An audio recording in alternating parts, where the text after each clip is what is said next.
Hello, Tyler here, one of the hosts for the Chance to Ask a Company Stage Manager. And just to let you know, the first little bit is missing, but we pick up with the answer from Antonia for the question, how do we define the role of the Company Stage Manager and how does it differ to the role of the SM? There's over 1 hour and 50 minutes worth of content, so I really hope you enjoy the video. Have you got anything to add, Antonia? Always, Tyler, always. I was going to be slightly sarcastic. When I read the question, I was a bit like, well, the clue's in the title, because obviously the CSM role, once you've added the company into it, it's just like Ali says, it's so much more about the people. It's probably why I prefer that role, I guess, because I'm a self-confessed people person, and I like talking to people and learning about them and interacting with them. So yeah, I think, as a CSM, hands up, and I don't care that this might be, being recorded and go out into the public ether. I pay way less attention to the other technical issues or I don't pay attention until I need to. Do you know what I mean? Because I'm dealing with maybe a very unhappy company member who, and like Alice says, the issues that we deal with on a day-to-day basis are hugely wide-ranging from, could be a disciplinary, could be they've just been told their mother's got cancer. It's a huge amount of things. So it's much more a people person job. So I let the production manager and the technical manager deal with the technical things until I need to engage. I sometimes think that, because I work on kind of medium scale shows, I sometimes think maybe my ASMs wonder what I do, because they're like, she's not pulling a weight on that scene change, is she there? But I try not to get too involved in that until they run out of people, because actually I need to be able to keep an overview and I need to be able to problem solve in the moment as well. And that's no good if I'm lugging a flat halfway across the stage at the same time. So but like Ali, I'm not a company manager, so that is much more Paul's territory. I work for kind of like National Theatre Wales. I've been working for them most recently, and it was a four-hander. The show I did last year in town was a four-hander, so nice.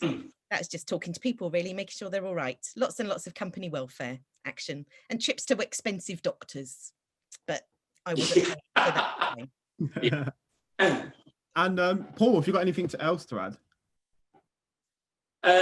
Well, for me, the transition was because I was an ASM, a DSM, a stage manager, and then suddenly sort of went to company manager without being a CSM. So, but I've always been underneath company managers on like large-scale musicals and stuff. So I knew a bit about what they did, but didn't really know until I did it, if you know what I mean. So might have depth but I think the difference between that stage manager, CSM to company manager is, as a company manager, you saw the link between the building and the producer's office and the press office and production management, whatever, and you're the link in the building to just tie people together. And I found it quite hard moving from the stage to an office, and because I was very hands-on as a stage manager, obviously you're running the stage, and some shows you do a bit of both, but I found it quite hard.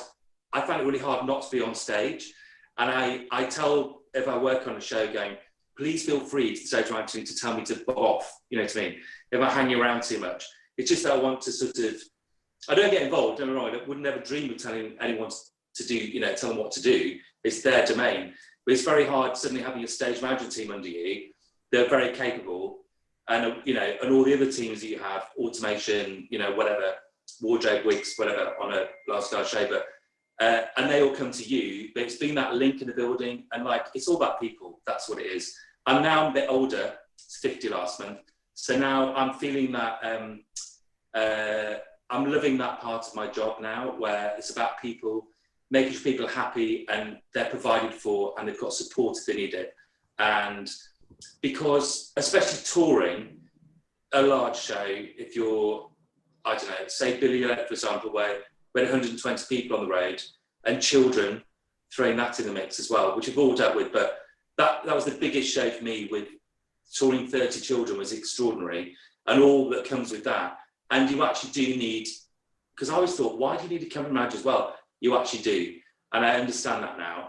And I'm hoping that I'm doing it okay, but it's a different way of working, but it's a really nice job. I love it. Like you say, like, you know, the doctor's bill's huge. You know, some shows have a touring physio. If not, you have to find a physio in Cardiff, Manchester, Southampton. But I find it really exciting. And so my career's developed into that. But I do still miss being on the deck sometimes and miss that camaraderie with people on stage. But I still get that, and that's nice. That's my sort of spin on it. That's completely fine. And Mark? Yeah, I'd agree with everything that everyone's already said, particularly what Paul was saying there. I mean, cheekily, I often say, and I often feel actually, that a company and stage manager for me is a little bit like doing two jobs badly, being paid for the price of one. It's a cheat by producers, but it also keeps us on an equity contract, which is useful for us. But I find the push and pull between company and stage manager, because that's primarily what I do, both interesting and annoying sometimes in equal measure, because on the one hand, I'm very much there paid by the producer to be the producer's representative in the building. And they may have a very clear and different agenda to what my instincts as a stage manager might be about protecting my show or looking after my company. So I find that psychological push and pull between holding those two horses together as a C and SM quite an interesting daily struggle, actually, in a good way, but it is an interesting little struggle. I found for me, it depends entirely who I'm talking to as to where I put the emphasis when I introduce myself. Am I the company manager? When I go into a touring house, I very definitely am, because I'm representing the show and dealing with the venue. But when I'm dealing with the crew, I'm the stage manager. And we can all hold that level of doublethink in our heads. But the downside is for the individual being the CSM, I could be on my hands and knees putting some spike marks down whilst thinking, shit, I've really got to get back to the office to do the damn payroll, which drives me mad. So for me, it's the interesting push and pull between those two very different disciplines. Two jobs badly for the price of one is kind of how it sits with me. That's really interesting to say. You have to balance a lot of stuff, and that kind of leaks onto the next question, and that is about. No, look, Antonia's got one. Antonia's got a comeback. No, not to you, Mark. I was just going to say to the guys who are on the call that so I worked abroad for a few years, and then I came back to the UK and got a CSM job. Predominantly because I was a bit older and the show had a celebrity in that I think they were a little bit worried about, though he was absolutely a dreamboat. So, you know, no worries there. But I was surprised about the thing that surprised me was how much press I was doing. And that was a bit that I could do it, but I hadn't really clocked that. And I've worked with quite a lot of famous people, but that was more an event. So I knew I could deal with that side of it, but it was the actual press stuff. And what I've realized is journalists these days are really lazy and just send you a ton of questions. And then you're basically holding an interview. We had a massive article in The Guardian. And I was like, well, I feel like I should have the byline for that because I did the work, because the performer was like, oh God, Antonia, do we have to do it? And I was like, come on, I'll ask you the questions. It'll be fine. So yeah, but the press side of it really surprised me, I guess, and I wanted to say that out loud because that was the bit that certainly when I went to drama school, nobody talked about that ever. And should we, as part of that, touch on the inevitable people that are either called Miffy, Tiffy, or Tuffy that work in the press office that are on the phone to you all the time saying, we really need to get so-and-so to the BBC to record an interview. And as a CSM, emphasis on the S, you're now running the tech.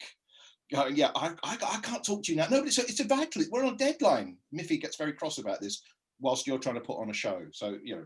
Yeah, there comes a time where you have to say, I've literally got 3 children working at height on top of steel deck in my rehearsal room at the moment. So I'll talk to you at lunchtime. Thanks very much. You have that. I think also. They're called Anushka in my world. Oh, Anushka, I like that. Yeah, I'll add that. Miffy, Tiffy, Tuffy, and Anushka. Brilliant. From my point of view, over the last few years, I think the whole press thing has developed into we're working in a different era now, don't we? We work on, there's all these reality shows and stuff. So celebrity has changed its formats, basically. So it used to be, when I started out in the early 90s, a celebrity was like your sort of Michael Ball, your Ruthie Henshall, your stalwart in musical theatre. Now I'm not saying they're not actors, they're actors, but celebrity is a different issue. So a lot of shows I work on, particularly Touchwood, if we manage to do Panto this year in London, but at the moment I'm sort of working through that. We're supposed to start on Monday, but I've got like 6 sort of celebrities, and the press office are literally trying to get interviews on all the major, the one show this morning, blah, blah, doing that at the moment. But in this environment, it's really hard because I know it's going to happen. But it's very different to how it was even 5, 6 years ago, 10 years ago.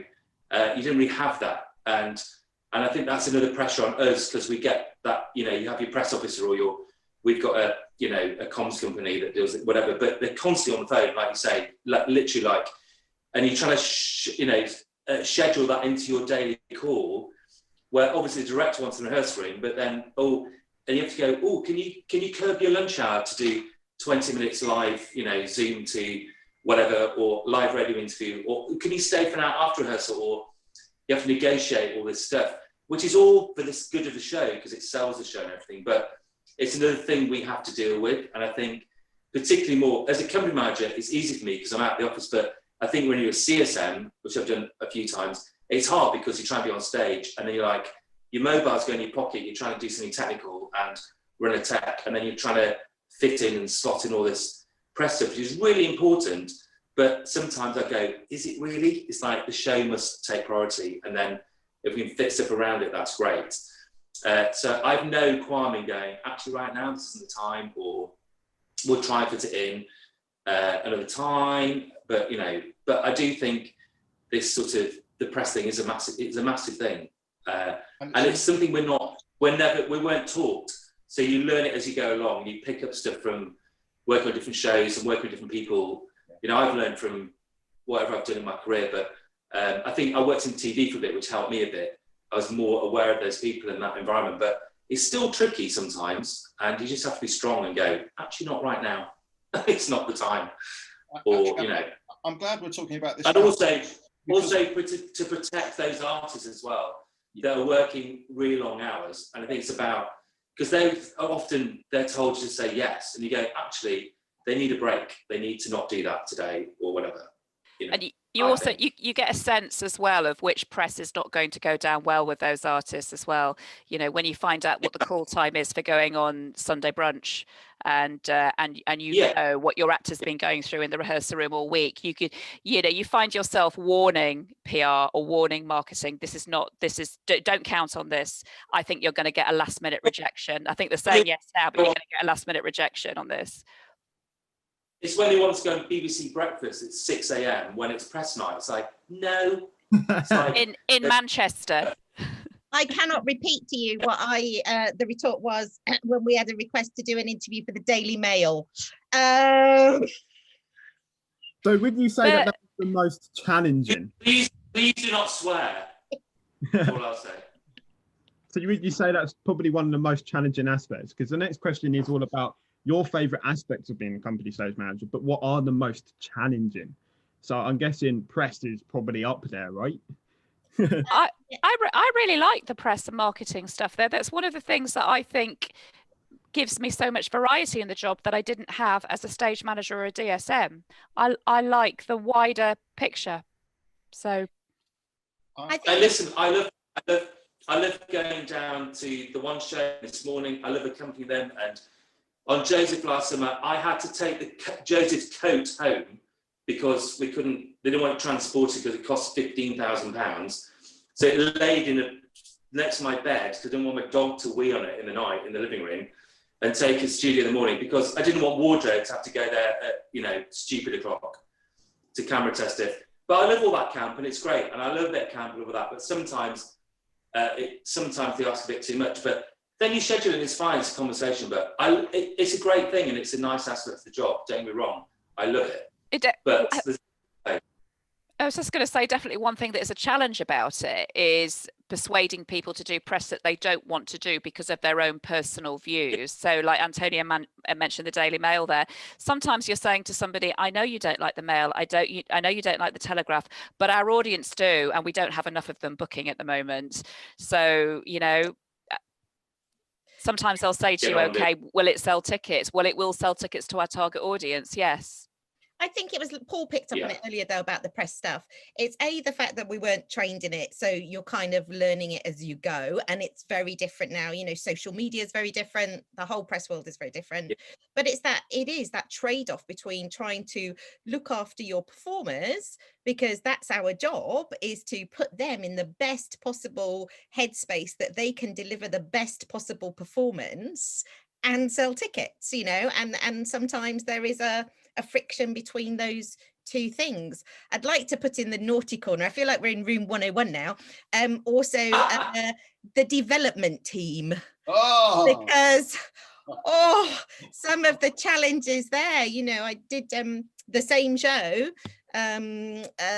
because people were interested in it. You know, we did all kinds of things for development, and my cast were like, I don't want to do any more, Antonia. And I was like, okay, and in fact, development stopped coming to ask me because I kept saying no. And they would kind of try and circumnavigate me, and they'd try and ask the cast individually. And then, of course, the cast would come back to me and say, please go and say no for us. You know, it was just, you know, dinner on stage with paying donors after the show one night. I mean, you know, come on. You know, maybe a little glass of wine and a snack. That's a really interesting point, because I've worked in commercial for the last few years, but when I did Warhorse, obviously the national, I'd never worked with the development team for years, and suddenly there was all that, and I was like, oh my God, which is great. It's all brilliant. But then again, it's something else that fits the schedule, and they're involved in, you know, they want to pull cast off to do, you know, especially touring, they want to, you know, meet a team of work, which is brilliant. But sometimes you just have to say, it can't really work, especially on opening night. It's like that day is like, with teching, we've got like a day to get the show up and running, and put a press call in with some horses outside, you know, whatever, the Festival Theatre Edinburgh, some police horses. And you also want to pull everyone off and do some development work on the same day. I'm like, can you do it next week? We're here for 6 weeks, it's fine. You know what I mean? And it's just trying to deal with all that and maybe suggest, and you just think, come on, you know this. It's like, we can't do everything in the 2 opening days in a new venue or whatever. And that's what we have to adapt to, and just be strong enough to actually voice. Otherwise, they would go, we're doing it. And you go, and then, but you got to concentrate on the show at first and foremost, haven't you? And look at performance, make sure the show's right. And then if you can fit those things in, that's great. But if not, that has to suddenly go to another day. I'm not saying it has to be cancelled, but do it the next day or next week, or we can go visit schools or get schools in. That's great, love all that. But maybe not on opening night. Sometimes, you know, can be challenging, can't it? You know, you just think, not today, you know. And in similar ways, those comedy conversations, particularly when you're touring, where you arrive at a venue, and if you're a CSM, you're doing the loading on Monday for a show that's opening that night, and Miffy, Tiffy, Tuffy or Anushka from their press office come and nobble you on stage. So you did get the email, didn't you, about the competition winners who want to have a supper before the show with the leading lady? And well, A, no, I didn't get that memo. B, that's not going to happen. C, are you out of your mind? Those kind of conversations drive me up the wall, especially as, surely, as a touring venue, they kind of understand the pattern of our work by now, but they never, ever do. And I find those both amusing and frustrating. Well, probably more amusing than frustrating, actually. But they'll just try, because, you know what, if that's your job, I'd probably try. And you might suddenly slip one in, as we say, okay, you know, as we all try to. But you know what I mean? It's like, you know, sometimes it works, you know, but no. You can tell. Asking, I was going to say, you can tell how crucial a press or marketing opportunity is by whether or not the producer walks in and asks them to do it as well. And I've just had that on the TV job I've been doing as well. If something's really crucial, the producers will actually go and ask them personally, particularly if they think there's a chance they'll say no.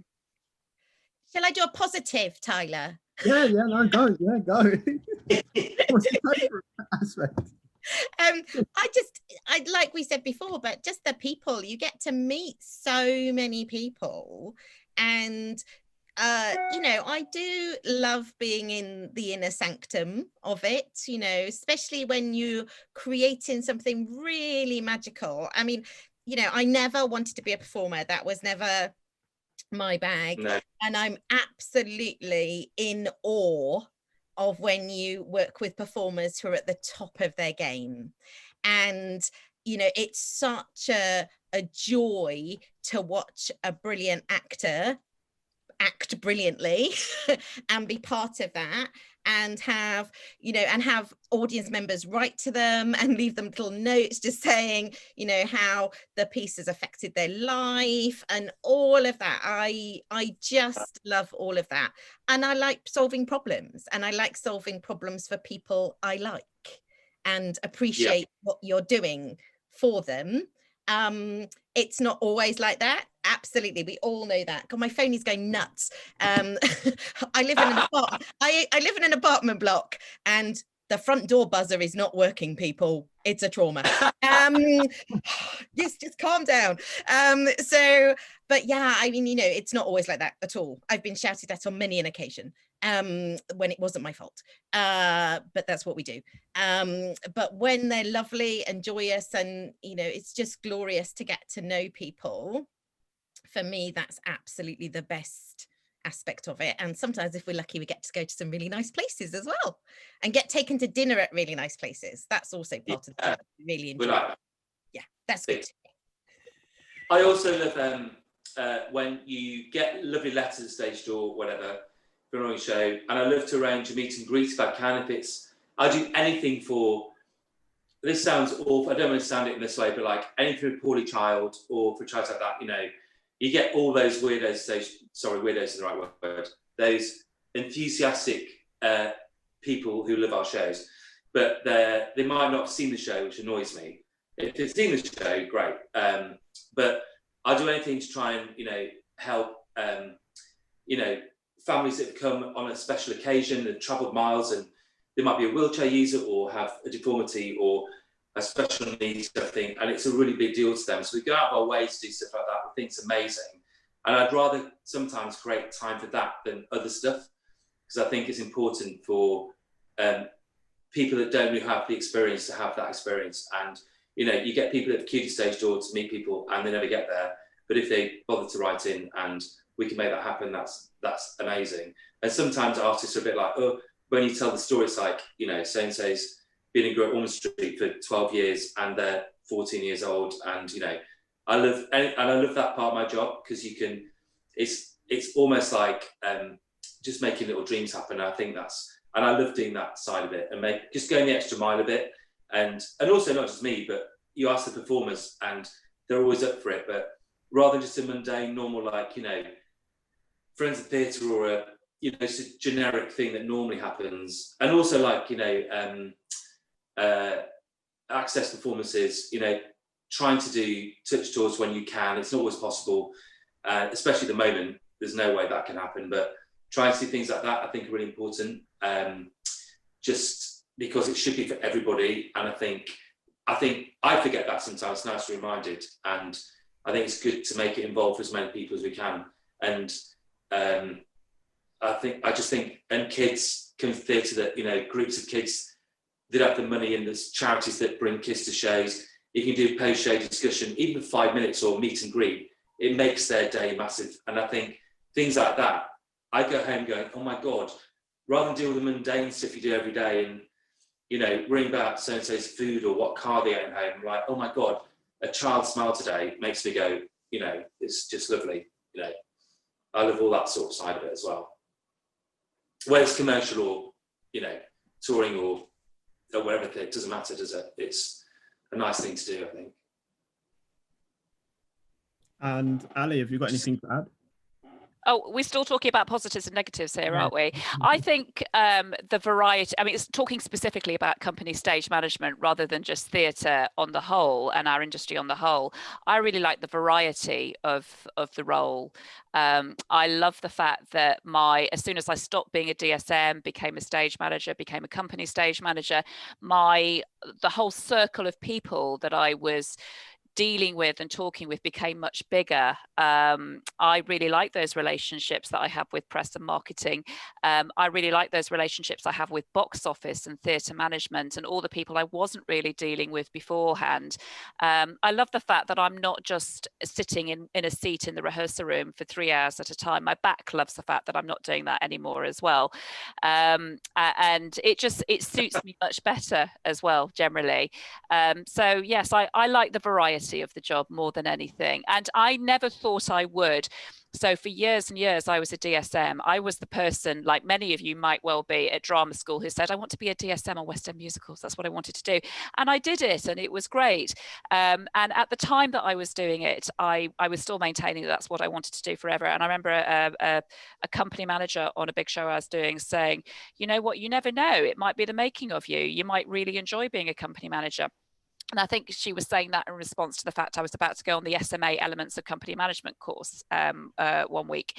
And she was absolutely right, but it was quite a few years until I realized that I would really, really enjoy company managing. And now the only show calling I do is event show calling. I don't really go back and do DSMing very often unless it's just a little job to fill and it's with somebody I want to work with. So she was absolutely right. It was something I had no idea I was going to enjoy as much as I did until I started doing it. And I wouldn't say that I enjoyed it immediately. It was a sharp learning curve because you don't really learn how to be a company manager or a company stage manager. You know, if you're a book cover, you're learning whilst you're a book cover to be a DSM. You get loads and loads of experience of doing the job that you're covering. But as a CSM, you might not get very much time learning how to do it at all. You know, you might not get to cover it at all. You might well be on show after show where the DSM doesn't cover the CSM, where they bring somebody in from outside to do it. You know, there are lots of different ways it works. So yes, I had no idea that I would like it as much as I do, but it's really the variety more than anything. And also in a sadistic way, the fact I have no idea what's going to happen every morning. I've just done a TV job that was a hybrid job between theatre and TV. So we were very much rehearsing like a theatre show, but we were all employed by TV people and working with TV people. And we were pretty under-resourced in the rehearsal room in terms of the number of stage management that we had. But I did have various producers around, and they couldn't believe the sheer number of situations that poured into the production office through the course of a morning. They were finding themselves, because they were on site, that they were continually having to get up and deal with things they hadn't thought they'd have to deal with that day, and that it takes you so much longer to get through your list of things that you think you're going to be doing that day because of all of these evolving situations popping up. And in a sadistic way, I quite like that. So for me, that's the positive variety. Just say one thing, doesn't it? Your phone can ring. The difference between a stage manager and company manager is your phone can start ringing at 8 in the morning with somebody going, well, I might need physio, I don't feel well. And I go, well, the cut-off's 10:30 for matinee, whatever. And I'm like, well, and I'll try and get you help, whatever. But it's that one thing on your list, and that could take 2 hours to sort out. And then suddenly like, oh my God, I've got this huge list to get through, or I wanted to get through before I got to the theatre or before the matinee or whatever. But that's what I love, because it's challenging and it's different, and things are thrown at you from all angles, and I quite like it. Because I'm weird. But it's strange to explain to other people. So in the TV studio for the last week, I've been sitting with cast liaison. I've been sitting with a wonderful chap, Henry, who was the head of cast liaison, and I was working very closely with them. And you know, they go around pulling people out of dressing rooms and trying to make sure they're in the right room when they should be, and on stage when they should be, on set when they should be. And I was explaining to him the aspects of his job as cast liaison that are in common with my job as a company manager, as a company stage manager. But then having to also explain, so yes, Henry, I might be doing that aspect of your job, but then I have to get up and go do a scene change, or then I have to find some time to do payroll. And you know, and start reeling off the list of things that you do as a CM or CSM, and just see their sort of mind boggles slightly that you're not only doing all these things that they do, but all of these other things as well, you know. And, you know, also they would be the team that would come to me and say at lunchtime, none of the cast are getting their makeup touch-ups now when they should be. And you'd realise that it probably isn't enough for a polite cast liaison team person to be outside their dressing room asking them to go to such and such a room. It actually just takes a CSM to walk in there and say, people, I need some action, please, or I'm going to get shouted at by the TV producers. So yeah, we cover a lot of roles in one, and we do it automatically and naturally because that's what we do in our role. But it's when you start comparing it with another genre that you realize that actually what we do is pretty impressive, really, but it's just normal to us. But it's pretty impressive because if you're in TV, there could be another 3 departments doing your job. And Mark, have you got anything to add? What's your favourite? I'll tell you what isn't my favourite. What isn't my favourite, and it makes absolutely no sense to me that we do it because it's a hangover from the 1950s, is why are we doing the payroll? This makes no sense to me whatsoever. In a world of spreadsheets and collaboration documents and a fast internet and broadband that does in fact work, when there are fully qualified and trained accountants, why are we doing the payroll? And for grads and folk currently at college, this is something that's never talked about at college, but someone's got to write down every week who's going to get paid what. And weirdly, it falls to non-accountant, non-bookkeeping qualified people who are more used to sticking coloured tape on the floor and tying knots than doing complicated maths in spreadsheets. This makes no sense to me whatsoever. I can't stand it. And I can't stand it even more when the supposed people who are going to write the checks don't supply you with a spreadsheet to do this that you can plug and play, and you end up having to build a payroll spreadsheet on their behalf.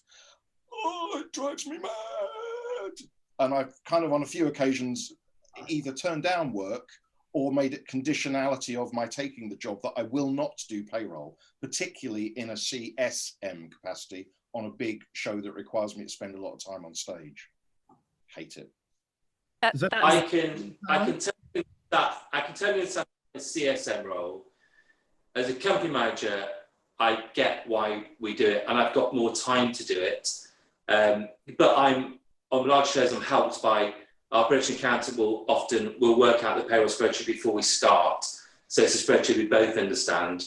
And there's always formulas running underneath.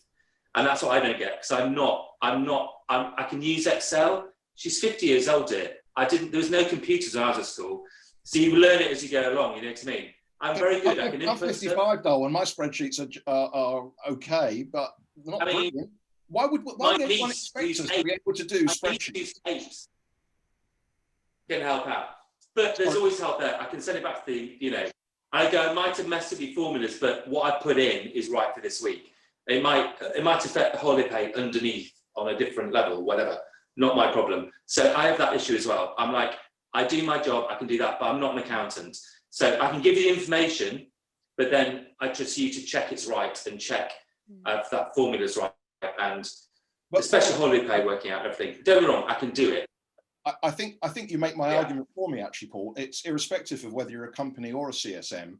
I have no problem because we're good at doing schedules and time logistics of putting that into a format that you can send to an accountant or a bookkeeper to let them plug the information in so that we don't get their spreadsheets up. But the thought that we are given carte blanche on a payroll is lunacy. Has anyone enjoyed doing the payroll? I'm with you there, and I enjoy doing payroll, definitely. But I completely hear what Mark says about the bigger the show, the less reasonable it is, because as a prime example of what Mark's just said, the contract I've just done was all the actors were on an equity pact agreement, which is a TV agreement, and it's totally alien to me. And also we were understaffed on a stage management front. So actually the general manager did the payroll. She also happens to be a trained accountant or trained in finance and was very happy to do it. I would have struggled to work on an agreement I was unfamiliar with that bears no relation at all to theatre. Is nothing like the commercial theatre contract, nothing like the SALT contract.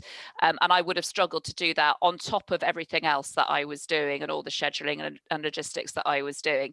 So actually, but that was a musical where I think normally you would have had a company manager, not a company stage manager anyway. So I completely get what Mark's saying. There comes a point with so many people in the company that really it's not reasonable to expect to see SM to do it. But I enjoy doing it on the size of shows that I usually do. And sort of related, sorry, Tyler, I like it. We will get past these first questions. But I'm a geek, right? So I love numbers, should have been an accountant, would have earned more money, would have been a more stable living. But also, one of the things that really annoys me, and again, isn't something that you're really taught in drama school, is that the producer, your producer, and probably your general manager, and probably your production manager, do not know the agreements as well as you do. And the amount of time, you're kind of like the contract police. And you're like, well, hang on. If we ask them to do that, then you might find on page 6, item number 15.2.7, and they're all like, oh, how do you know that? And you're like, because I've read the agreement. So, you know, and I work in Wales. If I'm in the UK, I tend to work in Wales predominantly, and our equity guy in Wales is amazing, and I have Simon on speed dial when I need a bit of backup from somebody. But that's also a thing, you know, that the producers just are shit with the agreements, and you're like, and whether it be a union agreement or whether it's their own agreement, and you're just a bit like, when did we turn into the contract police? So that is something that does annoy me. I also think, but I'm a geek, so you know, I kind of like to get them back at it. I like to tell them where to look in the contract. Paul? Oh, Paul, I agree totally, and I think the agreement should be clearer. Oh, yeah. Hello. Oh, hello. I agree totally, and the agreement is very confusing. And I found going from the commercial touring agreement to SALT agreement a massive head muck-up, basically, because they're so different. So I'd have the touring agreement head because I've toured for years, then suddenly in the West End, like, it's so different. It's like, just like breaks are different, everything's different. So it's really confusing, and you have to literally spend like a couple of hours like checking the agreements again. So you don't think you're going mad when everyone sends their timesheets into you and you're trying to work out and input them going, why do you put that? Oh yes, because that's this agreement. Then you've got the people on Bet2 agreements. It's like, but I do quite like it. I like a challenge, but it's always sometimes, I know, you pay on a Saturday, and then you might have a difficult matinee, you might have people off and OC's on and blah, blah. And you think, oh shit, I've got to do the payroll. Because normally I try and prep it early, as we all do probably. Then something happens, then you sat there till God knows when, or trying to finish it on Sunday at home, just because you don't have the time to do it properly. Because you don't want to send it and then be told off by your general manager Monday morning going, why have you paid this? I'm like, oh, fuck, sorry, I didn't do that properly, or whatever. But we all do it. So you just go, there's got to be a point where you go, oh, just hit send. It's sod's law that something happens on Saturday that derails payroll, isn't it, as well? Don't ever leave it if you can't, if you don't have to. But look, here's the thing. Here's a controversial thing. Paul's just I'm normally in hospital with somebody, or, I'm sorry, here's a controversial thing. Paul's just said it. We've all done it. That you end up fixing the payroll on the Sunday. We shouldn't be doing that. And we're only doing that because apparently our folk that are writing the checks we must have this information by 9 o'clock on Monday morning. Bullshit. It's just making your life easier at the expense of me working on a Sunday unpaid. Why don't I just actually give you the payroll for last week at, say, I don't know, 5 o'clock on Monday, then I've got the day to process it and sort out my other stuff, and you're still not going to start looking at it until Tuesday afternoon, because that's really when you do look at it. But we all sort of fall into that trap. Again, I have had more than one, and probably people here will know who I get to stage on Saturday. Yeah.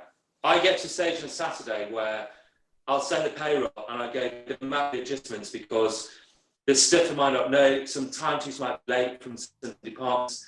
We can add that. If it misses the payroll this week, no one's going to not get paid. They'll get it in arrears the week after. as long as everyone gets their basic pay and their basic, you know, basic overtime, whatever, it's never an issue. And that's what I have an issue as well. It's like, remember somebody's agent coming in, somebody didn't get their 15-minute missed meal break. I just want to go, really? Are you kidding me? I'll send you now from my own bank account. If you're that worried about a missed meal break, you'll get it next week. But at that moment, for some reason, I didn't have the information to compress it. But I'd rather you got paid something next week than nothing. You know, it's all that. But and it is a big thing. It can become a big thing, can't it? And I try not to make it a big thing, but it can be like, you know, and the bigger the show, the more it gets. And it's like, oh my God, it's like, you know, but it's part of the job. And I love it. And I've been so bored the last 9 months. Bring it on. I want all that back. I want, like, bring it now. See, it's interesting. I don't want that all back. I want there to be a new normal that works for us a little bit better. But that's a different discussion for another day. Excuse me, Seb. Just got another door. No problem. I just want to see people in real life. That, you know, I'll take all the other traumas for dealing with people in real life, for sure. I've got the company that I've worked for the most in the last year, they've got a lovely accountant. And she and I have lots of lovely conversations, and she doesn't need it till Tuesday. So clearly it is possible. I often get told that people don't need it before Tuesday. They would prefer it Monday, but in an emergency that it's okay to get it through by Tuesday. You know, you learn, don't you, who actually does anything with it before Tuesday, or perhaps even Wednesday. Yeah. Okay, well, that was. Everyone's glad they tuned in to listen to this conversation about company managers bitching about payroll. Woof! This was a great way to spend your Wednesday evening, ladies and gents.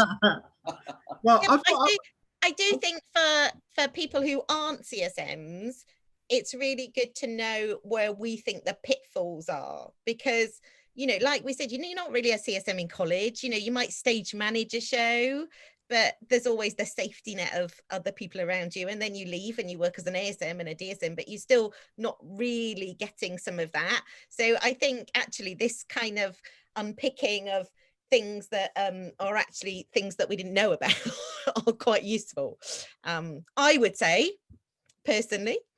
But yes, the WhatsApp group is going, you'll be pleased to know we've moved on from the buzzer to now we've moved on to some wonky signage that's been put up in the apartment block today. So, you know, just keeping you all informed. My phone is just ballistic. Well, while we wait for Paul to come back, I've got a question. We're going to move it on to something a bit different. And this one's all about, how does the CSM role, how does it vary between different contexts? So small, large scale, touring, static, and if there are any or if there are any differences. Let's start off with Mark. Let's go with Mark. Oh, crikey! I hate that. Start with Mark. What? Wait, what? Look,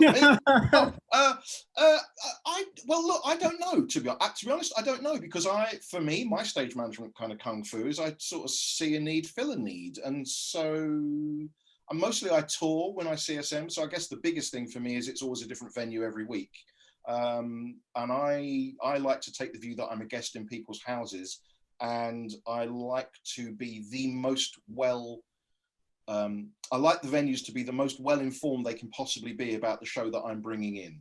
So that for me is a biggie. I spend a lot of time putting a lot of package information together, and photos and videos and all sorts of easy, graspable, understandable information about the show that I'm bringing to them.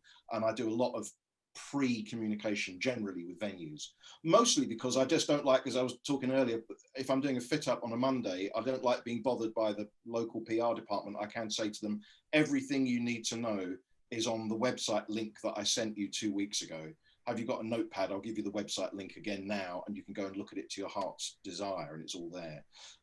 So I don't think I'm probably the right person to ask, if I'm honest, because mostly I think I only really CSM in a touring capacity. I wouldn't really know the difference, but I'm not sure in my personal way of working there is, because I think as stage managers, we all just see a need, fill a need, and we adapt our practice to whatever the situation is that we find ourselves in. Okay, and just to fill in, Paul, we're now talked about different contexts, or the different realities between touring and static, and large and small shows, and being a company stage manager of them. So I'll let you think about it, and just go over to Antonia first. Well, I'm in a bit of the same boat as Mark, really, in some ways. I toured as a CSM early on in my career, where I was way too young to handle the soft skills that were required for the job, I would say. I'm a way better CSM now than I was when I was 26, for sure. But I do think, in general, if you'd asked me this question, I would say to you, I prefer a bigger cast, a bigger company. I like the wrangling aspect of stage managing, and I definitely prefer something that's got a tune in it as opposed to a play. And then last year I did a four-hander that was a piece of new writing that was the most joyous job I have done, in such a long time. So I don't think there's any mathematical equation to it. I think you could be doing a big job that's easy with a large company, and there's more of them. It's just multiplied, isn't it? You could do a smaller job with less people that's really difficult because one of them is really difficult.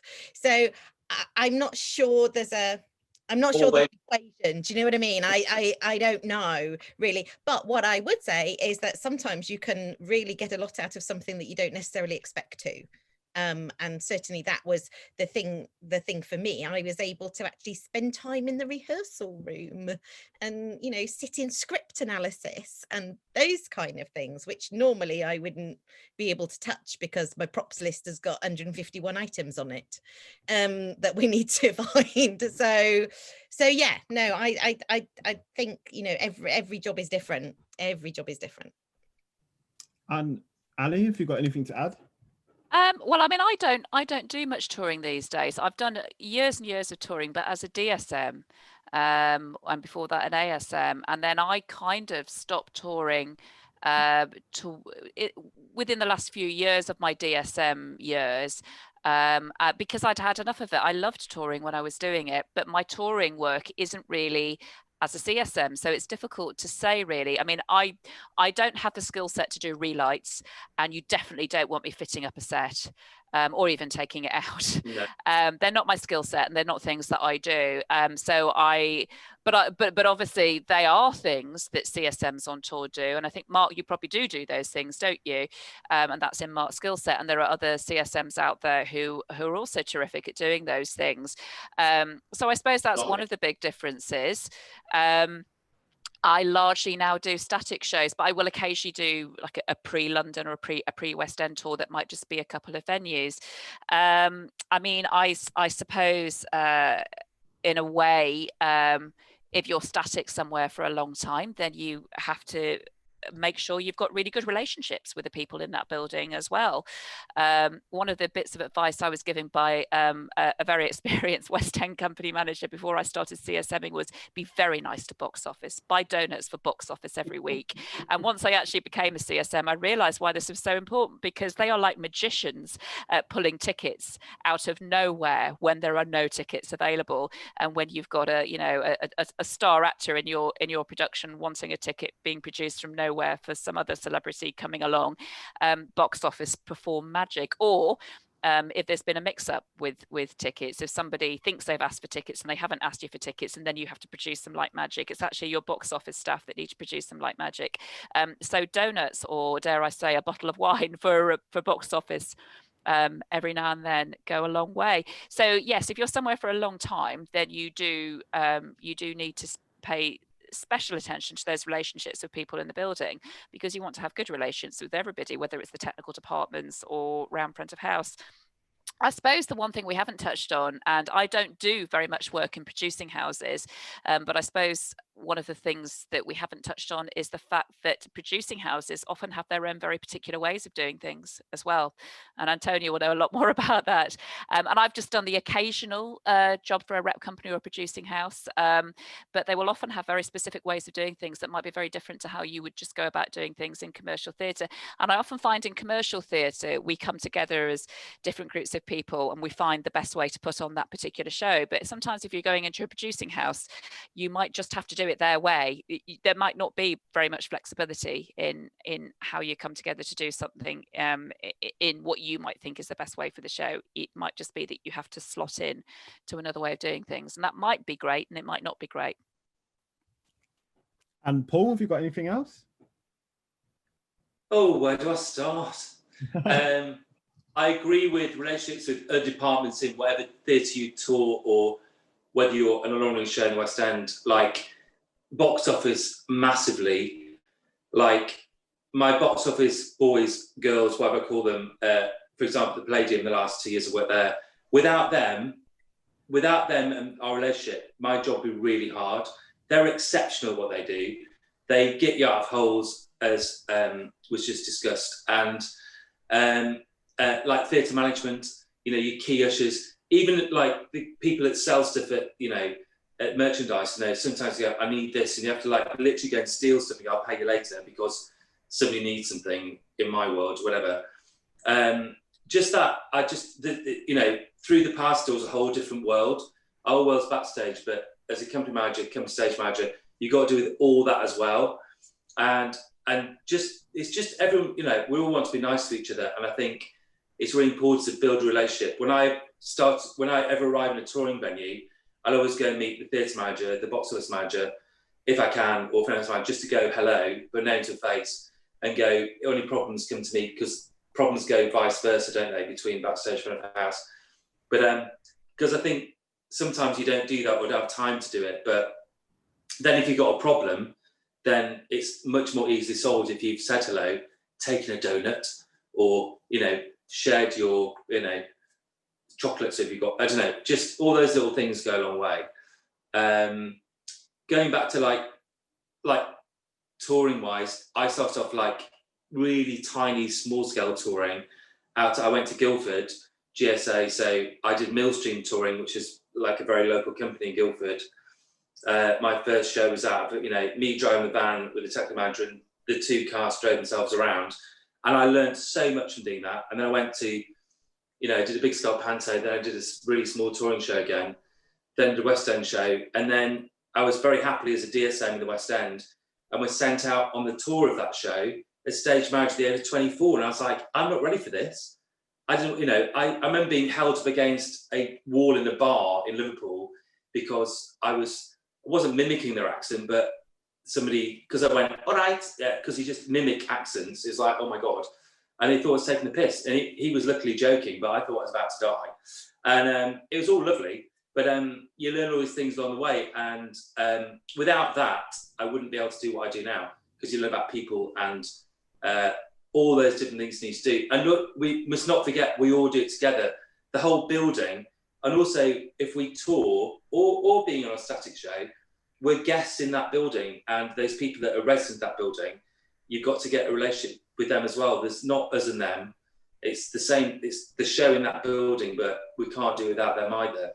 So we've got to learn the way they work, and, you know, and they have to learn the way we work as well. So there's all that stuff that goes on, and that sort of nitty-gritty negotiation of, you know, how we do it, and how, because different shows might have different, you know, things that go on front of house in the building in a show. You know, I had aerial stuff a couple of years ago, like Nigel Havers had an appearance through the dome at the Palladium on a high wire. You know, you just go, what's that about? But we wanted to do it, but the whole building had to make it work, and it was a health and safety nightmare.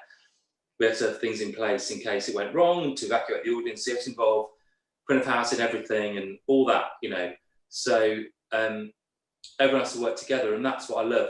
Doesn't matter what scale of the show, whether it's people touring in a van and you go into a venue, or a massive musical, or a gorgeous small play with 4 artists, it's still the same sort of format.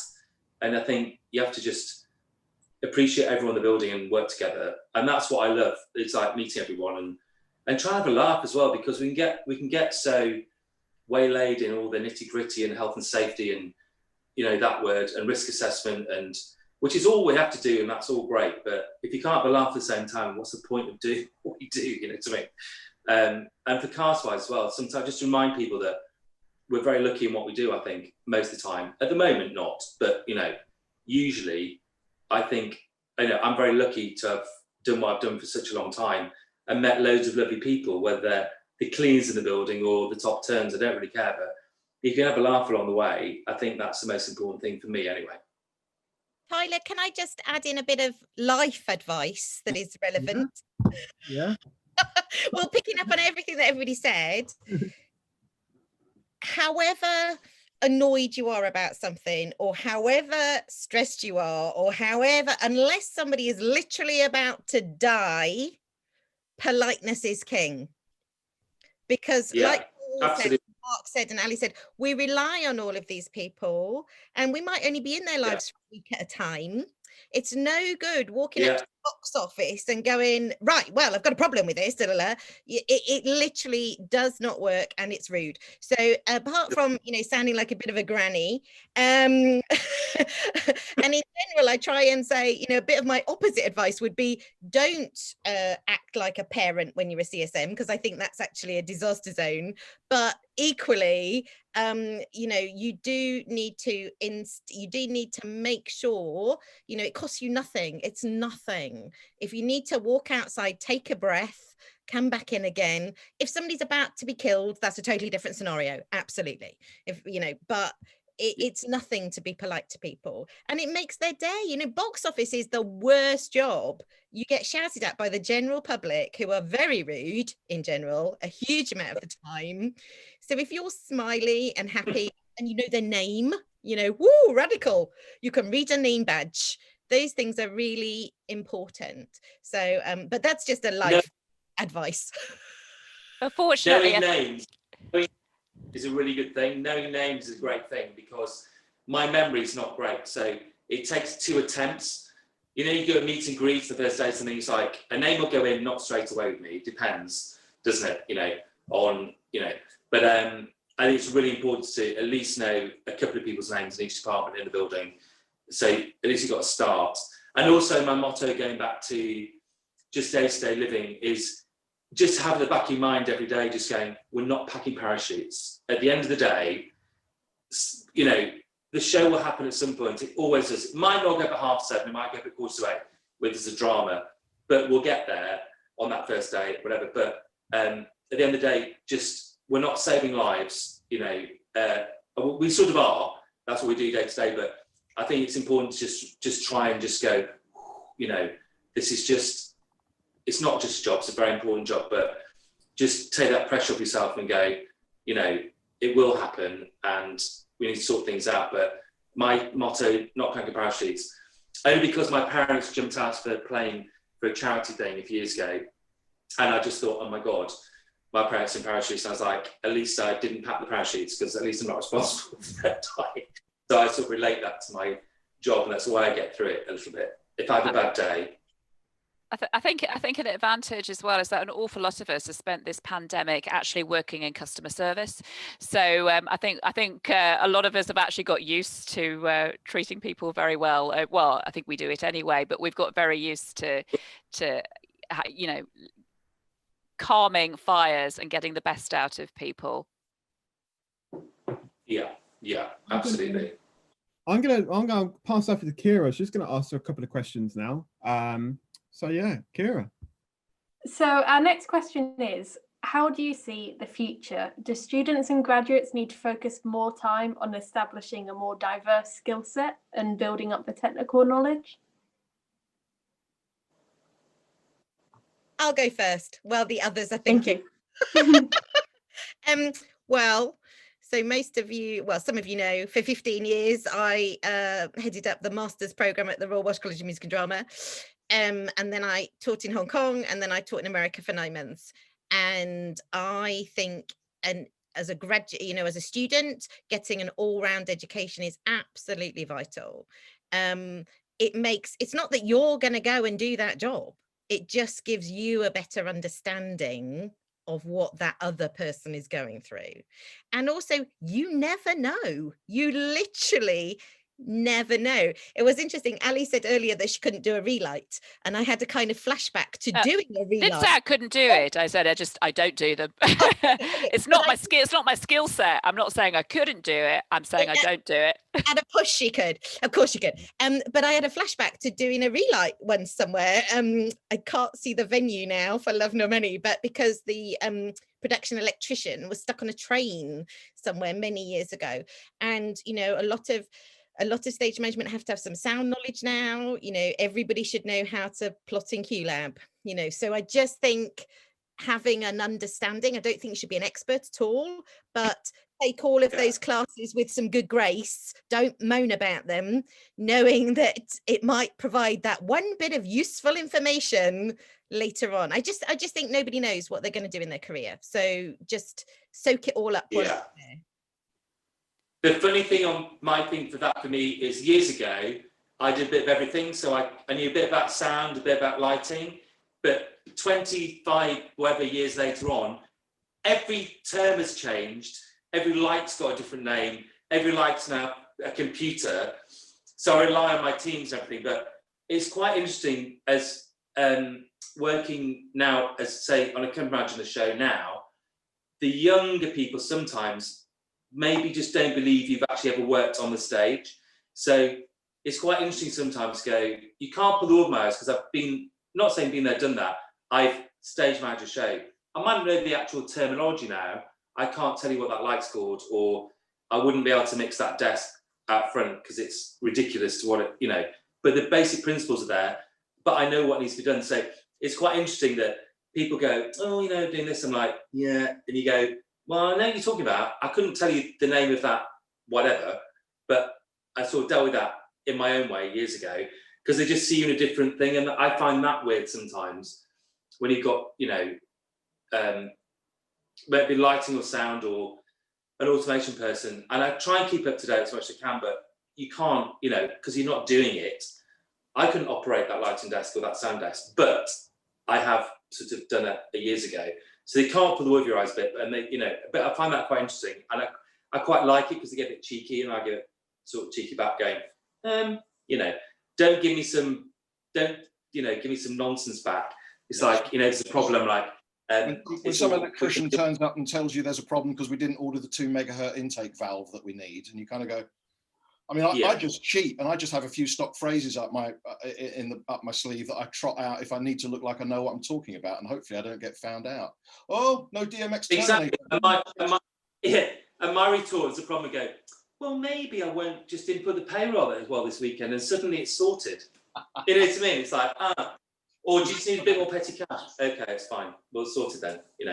I'm in total. Do you want me to call a supplier or not? But you and I are the same age, Paul. So I'm totally in the same boat with you. Lighting desks and sound desks have changed dramatically. They look lovely. Thanks, darling. But I do think, I often find myself inputting into a flying conundrum, especially if you're in a counterweight flying house as opposed to automated flying. And sometimes people are a bit like, oh, you know something about that, do you? And you're like, yes, I do. So, maybe. Oh, he's frozen. No, I go a bit Catherine Tate with that going, I can do that in that Catherine Tate sketch. I can do that. I'm like, and they go, really? I'm like, yeah, I could actually. If the worst, I used to go and operate the lighting desk on some show years ago because everyone went sick and there was a problem backstage. So I had to go and I only had to go and push the go button. If anything else happened, it'd be a disaster. But I kept the show going for 45 minutes while they solved some problem backstage. I was literally sweating, but I was like, yay, some old codger did it. I was like, great, I was like, no. 50 is the new 70. It was hilarious. The DSM had to but the DSM had to preempt more than normal because it was me pushing the, not a known lighting person. So, but at least it worked-ish. Well, if you're in but you have to do it. If you're in drama school, just take advantage of everything that you can. If you're in a place where there's a CD library and scores, go learn to score read. Just take advantage of every single learn to pat test, learn to do dull stuff, learn to clean cables, just do everything that you possibly can. Story. Learn to do a step ball change. So I'll tell you, when you're embarrassed on a night out in a pub where some group of people go, let's all do a step ball change, when you can do it, they're like, oh, fucking hell, you can do a step ball change, great. So as well as all that, you know, it's really important, I think, to know about everybody. You can't do it to the best. I think it can make a big difference depending on where you train as well. I mean, I trained at GSA 25 years ago. We did a bit of everything. It probably still is that way, but we did a little bit of everything. But at the time, I remember as I graduated talking to people who'd been to other colleges where they didn't. They specialised very soon. So we were very lucky. But I would say that I have throughout my career asked a lot of questions of other departments, and particularly when I was a DSM, I wanted to understand what I was calling. So the first time I worked on an enormous automated show, I was asking questions of automation all the time. You know, it would be like, so, you know, what did you mean when you said that? When you said that, when you talked about that particular thing, or when you talked about a slack wire detection or whatever, tell me what you mean, and tell me what that then involves. What do we then have to do if that happens? And I would find myself asking about all kinds of scenarios, like, you know, saying to the board op, so, you know, if you did lose the entire rig, how quickly could you actually get all the moving lights up and running again? And actually, the time I did ask that, a week later, it did actually happen. We lost all the power. And he was able to say, Ali, that thing that we talked about the other week, this is it now. This is it. And I was able to just radio through to the company manager and say, it's 15 minutes before we're going again, Roger, I'm afraid. But, you know, I would ask questions all the time as a DSM about all of these technical things that I had absolutely no training in, because nobody learned about automation. And really, we didn't really learn about moving lights at college as well, because we were distinctively small scale when I was at college. But I would ask these questions, and I still do it now, but I probably did it more as a DSM. So, you know, in terms of I think what the question was, wasn't it, about establishing a diverse skill set with good technical knowledge? You don't necessarily need to have trained in those things, but you need to be able to hold a conversation with the people who operate those different things. You know, you need to know, because you should always be thinking ahead of what you're going to do for different contingencies. You can establish a certain number of contingencies on paper, but you're always going to be thinking about different things that can go wrong that you haven't thought of last week. And you need to have an idea of what you're going to do in those situations, because all of a sudden you could be in a show stop,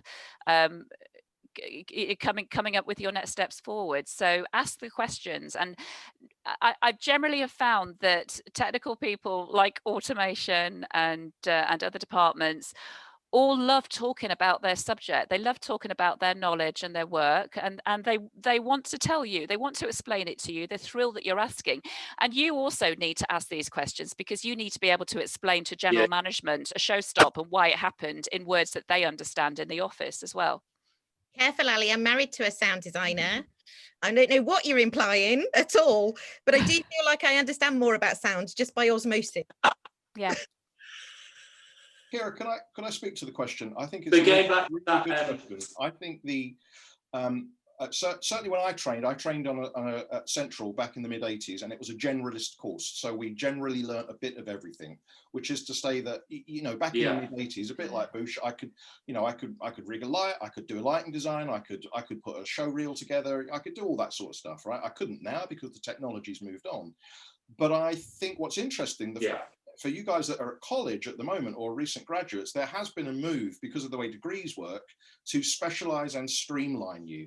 And I think it may be it's not reflecting the world to which you're going into, because in the same way that we're all saying be as absolutely skilled as you can be across a really broad and diverse range of potential opportunities that you can get yourself upskilled in, the fact is your formal degrees that you've either done or doing, often, depending where you are, tend to be very, very narrow lined. A stage manager is this, bosh.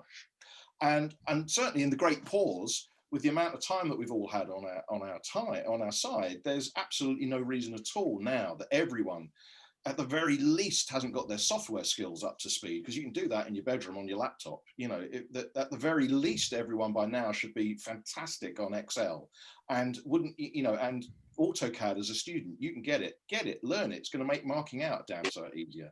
QLab, you can download it. You know, all this kind of, even if you only did the software packages that are available for free, you will be a much more employable person. Because when I'm recruiting, I'm looking for often very specific skill set. You know, I'm going to want an ASM that can fix props, that can help me do the installation of the video equipment, because I'm on a tour where we haven't got a video, and is pretty good at embroidery, because who doesn't want people that are pretty good with a needle and thread, or whatever it might be. The more skills that you've got, you're a more employable person, without doubt. And certainly when I'm scanning people's CVs, I'm fascinated by just seeing now how much. I don't like it when I see a CV from a would-be ASM and it says, I trained at such and such respected drama school, and I've got a 2-1 in stage management and no additional skills. A, you didn't get a first, shut up, not that interested. And B, what were you doing for the last 3 years? You know, what were you doing? You could have been learning so much more. And our American colleagues are Antonia's horrified. Sorry. Our American colleagues are much better than this, because our American colleagues tend to go into each other's classes and learn stuff and pick up stuff and magpie information that bolts into their practice in a way that I don't think we as Brits, I know it's mostly Brits on this call, I don't think we do as well. And I'm really keen that we try to re-establish under the radar a comprehensive training for young people. Certainly when I ran the course at Lambda, the reason I was at that course and running it was because it was like the central course that I'd done 20 years previous as a comprehensive training. And I think it's a mistake that we're not comprehensive anymore. Yeah, same for me. When I was at GSA from when I was like 89 to 91, it's a very comprehensive stage management course. It wasn't specified. And you naturally went into you're almost, you know, some people were led by lighting or by sound. I went to the more pure stage management side. I love ASM, I love being a DSM, and that's what I did for a long time. And you were given the opportunity to follow that strength, but I still learned about lighting and sound and prop making. Wasn't very good at it, but at least I had a knowledge, and I think that's really important for people to pursue. So don't get focused in one thing while you're at college. When you leave college, you can do whatever you like, but I think it's always good to have those skills. And I mean, I can't sew, I can just about sew a button on, rubbish, but I can still rely, I'm not good at heights, so I'm probably the only stage manager in the world that's not been up a ladder, but that's my thing. But I can point and go, that's where it needs to be.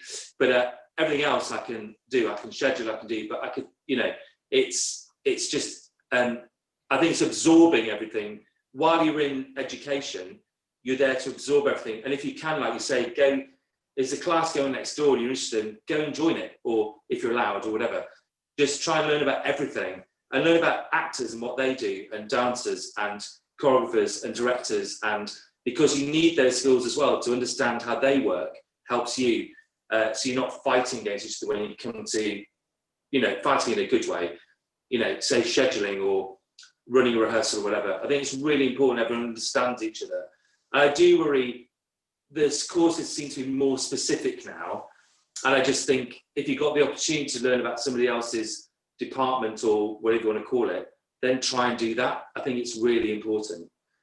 Because I find a lot of people aren't doing that, I find, when they come into the business.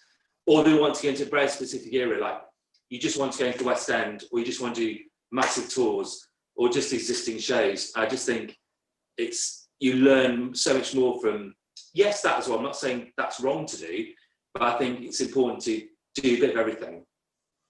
And you know, if you get a course, I've got to qualify Mark's statement about the 2-1, because there are people on this call who've got a 2-1. Okay, from a good drama school, 2-1 is a great grade.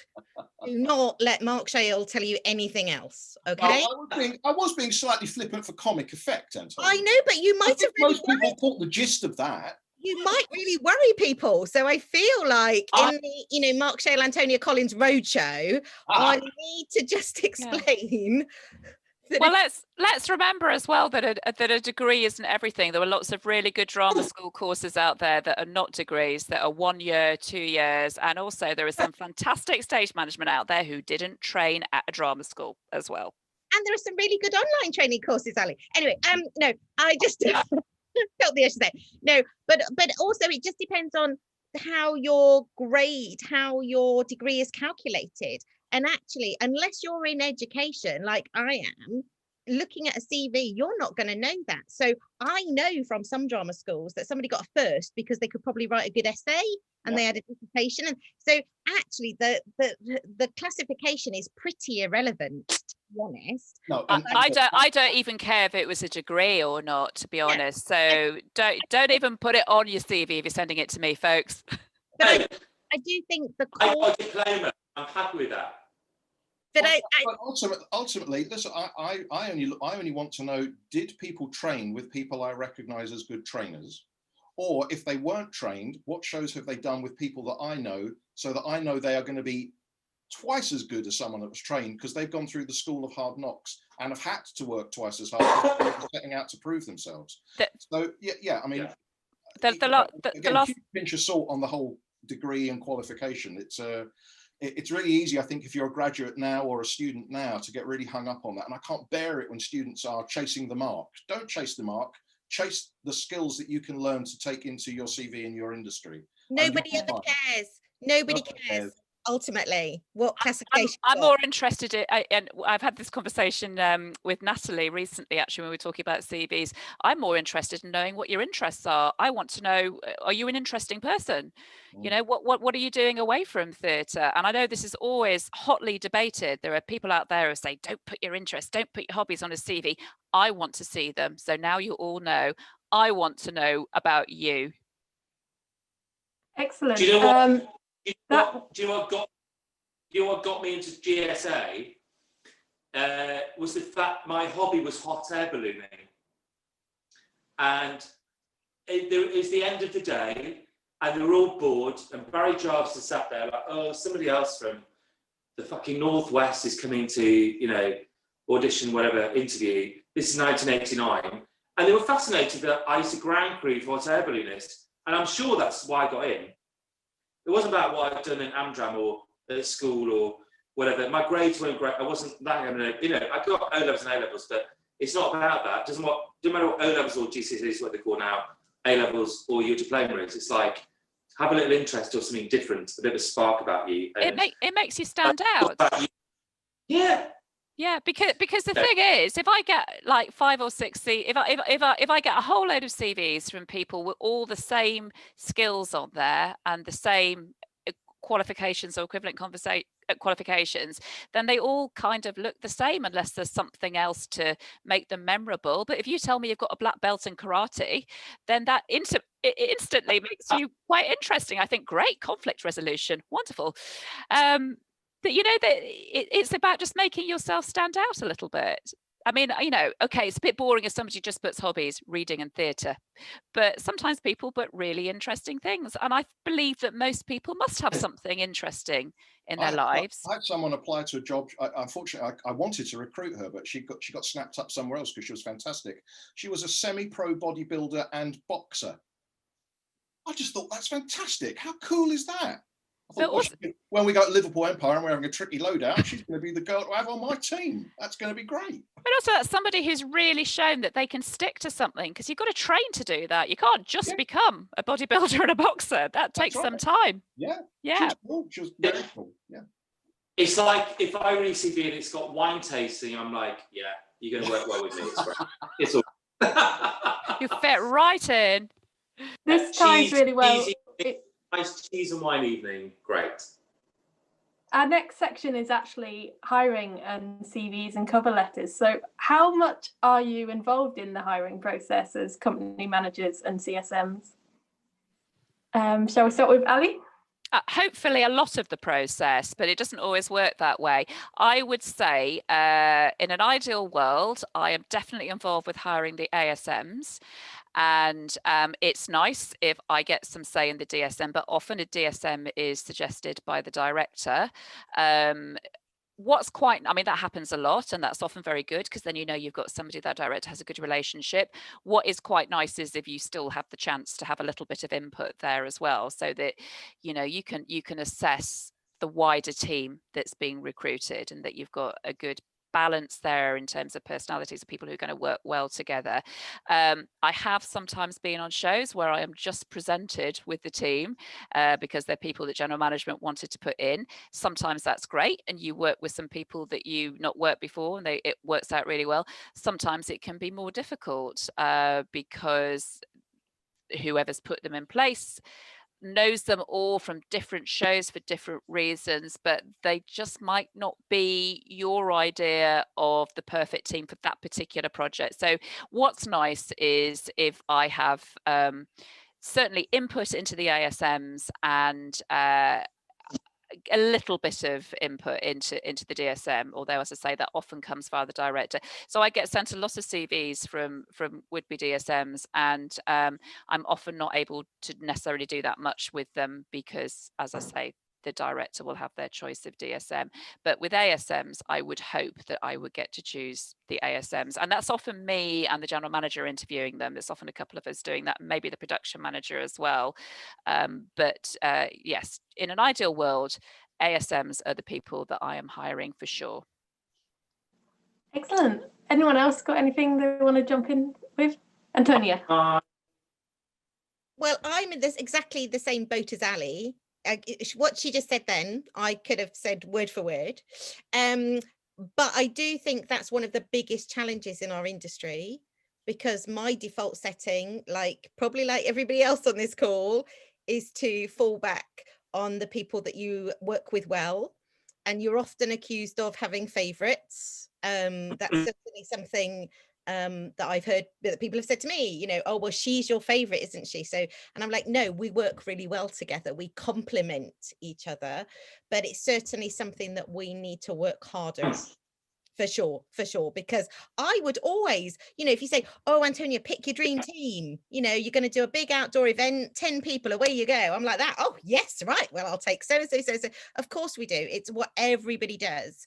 But we've been fairly and squarely, I think, in the last year accused of too much nepotism, and I think that's absolutely true. I think it's really difficult, but I feel like I have a responsibility to try harder to meet more people and network with more people, and you know, doing this kind of thing and doing the tea breaks and doing the brunches has been a brilliant way to do that. I would just clarify, just what I was saying was not necessarily saying I want input into the ASMs doesn't mean hiring people I know. It means that I want to advertise, shortlist and interview.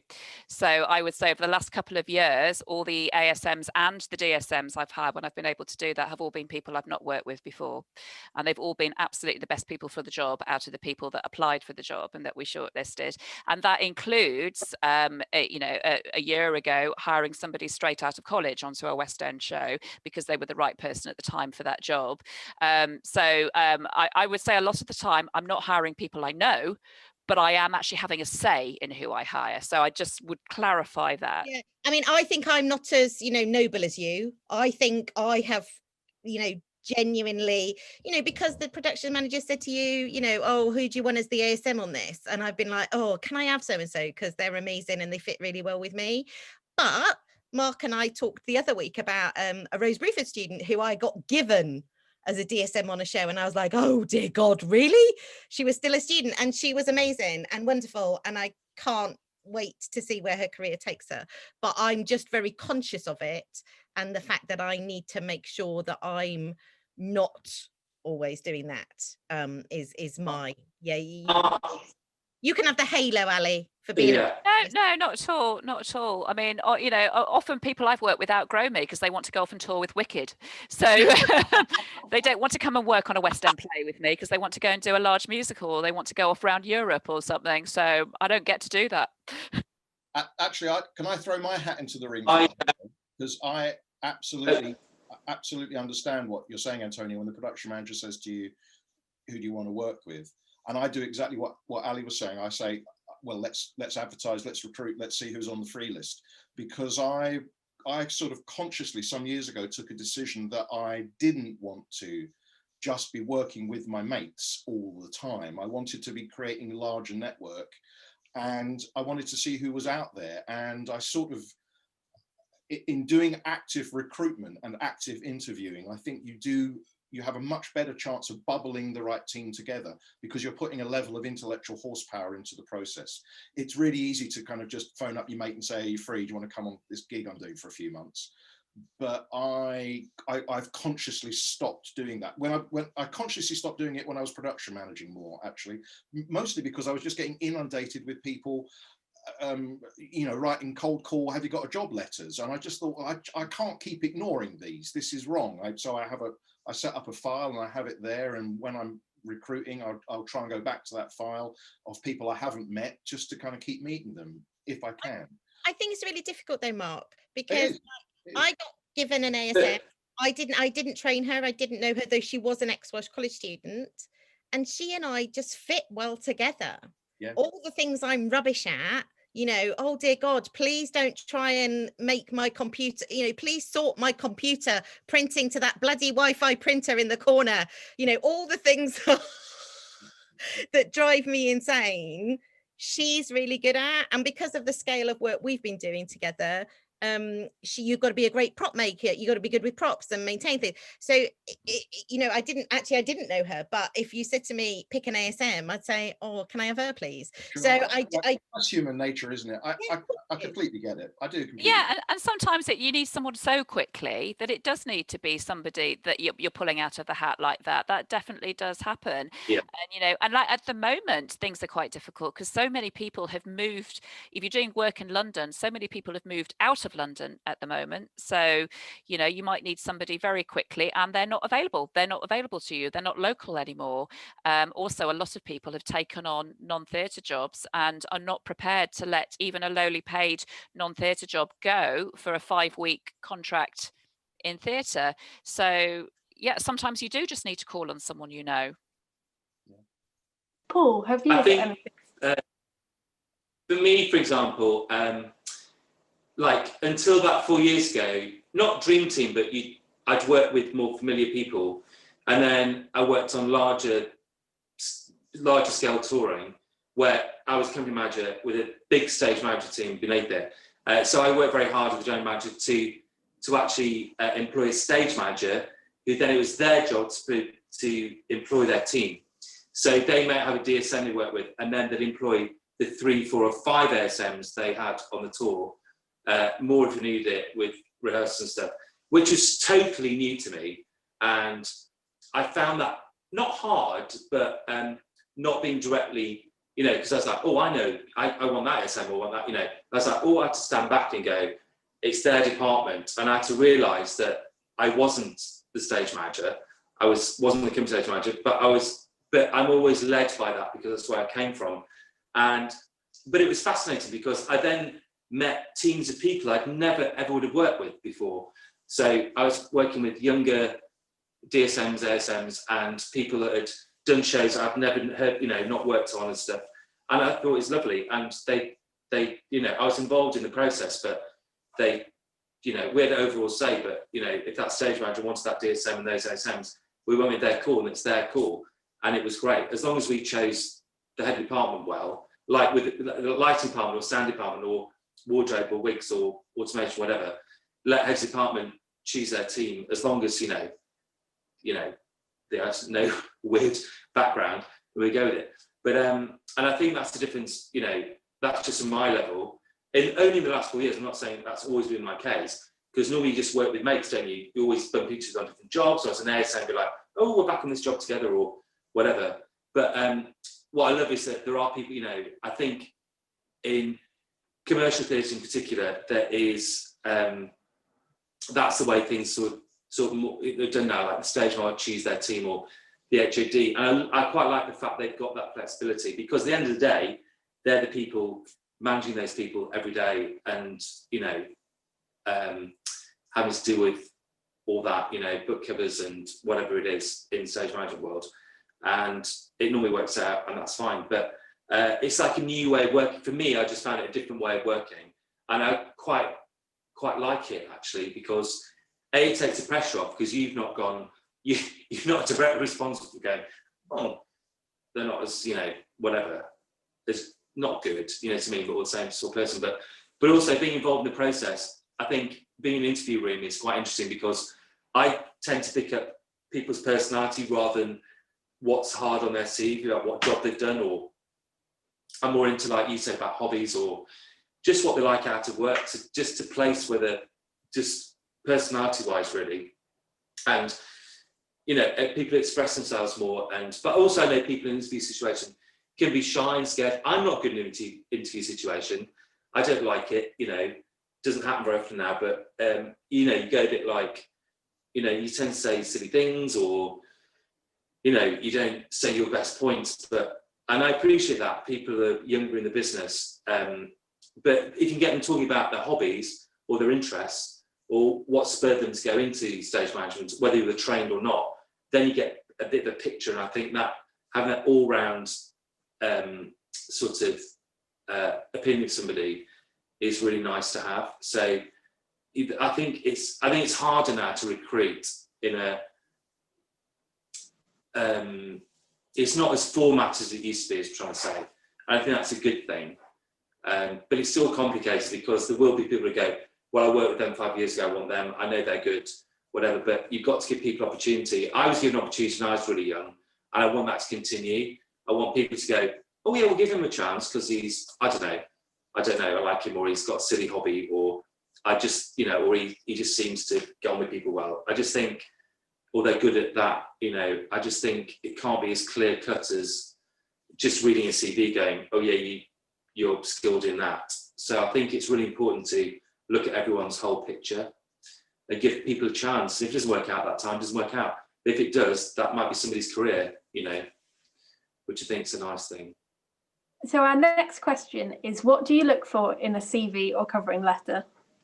Let's start with Antonia. Not too much. Oh God, don't make it difficult for me. You know, you apply for, you know, you advertise a job, you get so many applications.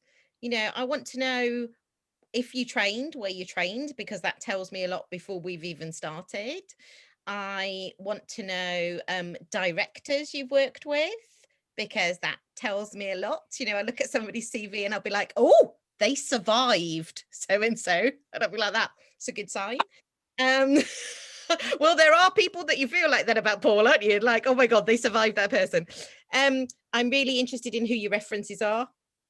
It's such a great hook. Do not waste your references, people, because that tells me something else about you. And Antonia, if I may interrupt, and don't put references available on request. Oh yes. Yeah, took the words out of my mouth. That's infuriating. Don't please. Natalie and I have had a conversation about her CV recently as well. Don't write, you know, Microsoft package. Yes, I know. Everybody can. So, unless you're brilliant at Excel. If you're brilliant at Excel, then tell me, because that's probably really super useful for me, who's not so IT literate.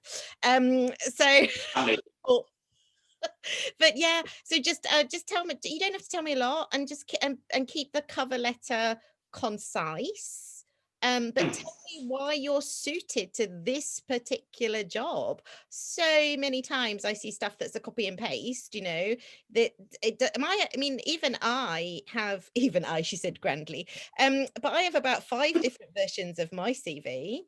And then I'll tailor it to what I'm applying for, dependent on what the role is. So you can easily tell when something is a rolled out version of a CV and a covering letter without any attention to detail in it. I remember once reading one. He's always a lovely boy. Davan Reese is called, and he sent me a cover letter that said, and I love a good van pack, and I can make a cup of tea afterwards. And I was like, you're in, you know, because he stood out in a sea of CVs. I was like, oh, he sounds interesting. I want to meet him. So similar to what, you know, Ali said already. Natalie says, sorry for bugging everyone with the CVs. No, Natalie, you're more than welcome. There's also not one size fits all as this answer. What Ali's looking for on a CV and cover letter is different to what Mark's looking for, is what different to I'm looking for, is what different to Paul's looking for. So all you can do is really take your best punts. Hope for the best. Yeah, I know some production managers that won't consider you if you write more than one page of a CV. I don't care if you write 2 pages. Do you know what I mean? As long as the good stuff is on page 1. Do you know what I mean? So you're playing a game of kind of roulette in some way, shape or form, I'm afraid. But clarity and what what are you? Tell me what you want to do.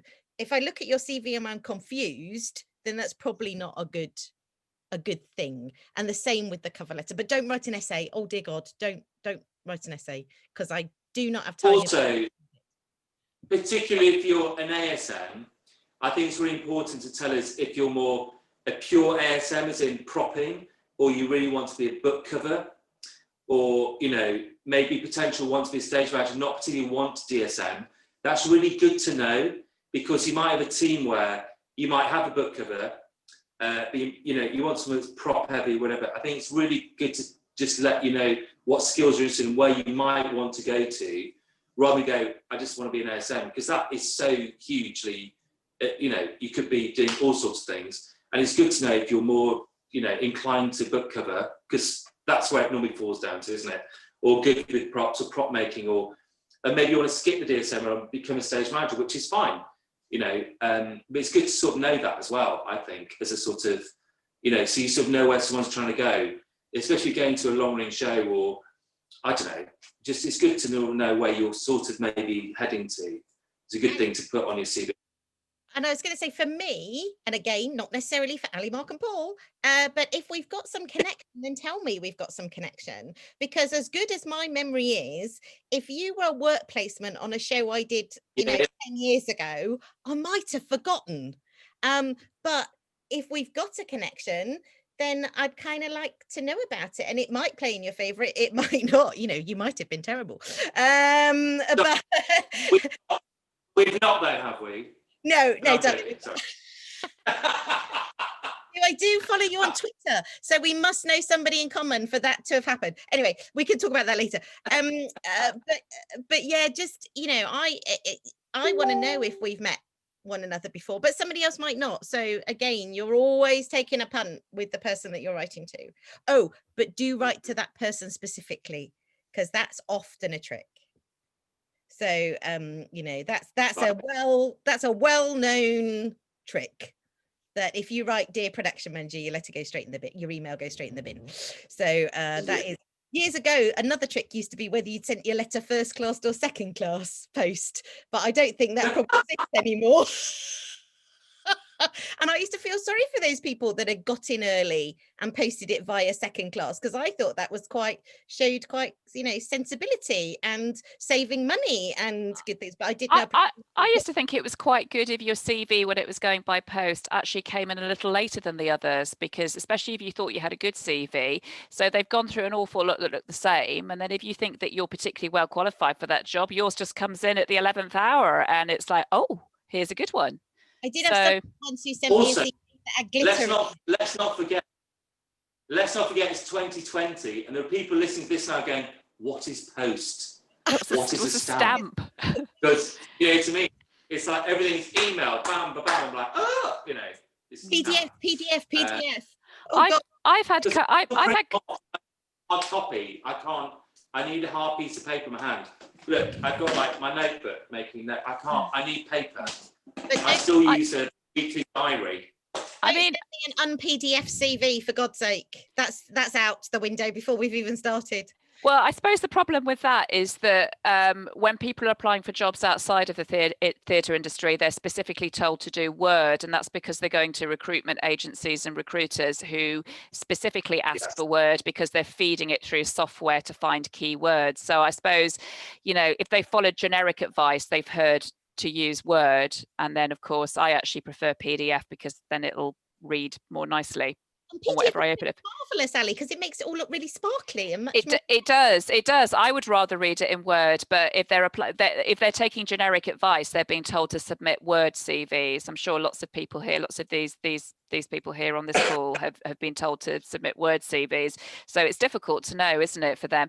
But one of my bugbears is, I had quite a few in the last year covering letters that said things along the lines of, oh, I've also done this, this and this, but it's not on my CV because this CV is not up to date. And I just think, well, you couldn't actually be bothered to update it on your CV, but you've managed to put in the covering letter that you've done this, this and this that you think are relevant, but you've not actually updated it. So that's a bit of a bugbear. And the other thing is, I want to see dates. I don't care if you've had a gap, because I'm sure you've got a really good reason for having a gap.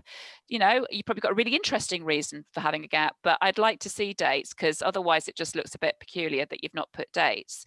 I'm sure most people have a gap have a really good reason, whether it was commitments at home or illness or traveling abroad or whatever, but I like to see dates. 2020 is a good reason, don't worry. 2020 is a very good reason. Is it? I've got a gap for 2020. We've all got a gap for 2020. And I'm going to be a granny again. Oh, second time this evening. But I've very little time for spelling mistakes in this modern era. And the reason I say that is because stage management is an accuracy game. Being an ASM, you have to accurately reproduce the props every day. And it requires an attention to detail. And if you really wanted this job with me that you're applying for, and you've not spell checked it, which is totally available on any, on a computer, and I'm totally sympathetic if you're dyslexic, but actually most of the people that make typos are not dyslexic people, because they work really hard to make sure that doesn't happen. So I just need to know that you care about it enough to make sure that you've not got a spelling mistake, because Antonia, how very 19th century of you. I know. I feel like it sometimes, but I just, language is evolving, and no. And if somebody else sends me a bloody email that's got gunner in it, GONNA, what's that? What's that? I'm gonna not get this job. Yeah, I'm gonna. I don't know why. Yeah, I'm like, gunner is not a word. Gunner.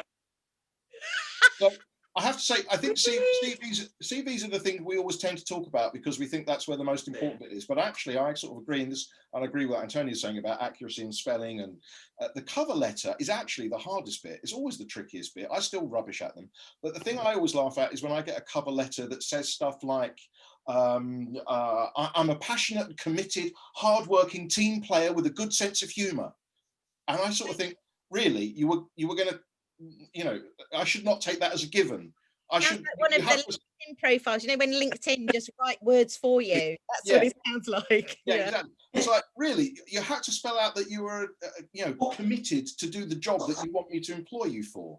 I really struggle with that a little bit. It's a bit like, well, that's a given. Surely. Again, though, they're probably trying to put in the key words that a recruiter's software would look for in any other job outside of our industry as well. I think a lot of it comes down to advice they're given for applying for jobs outside of our industry.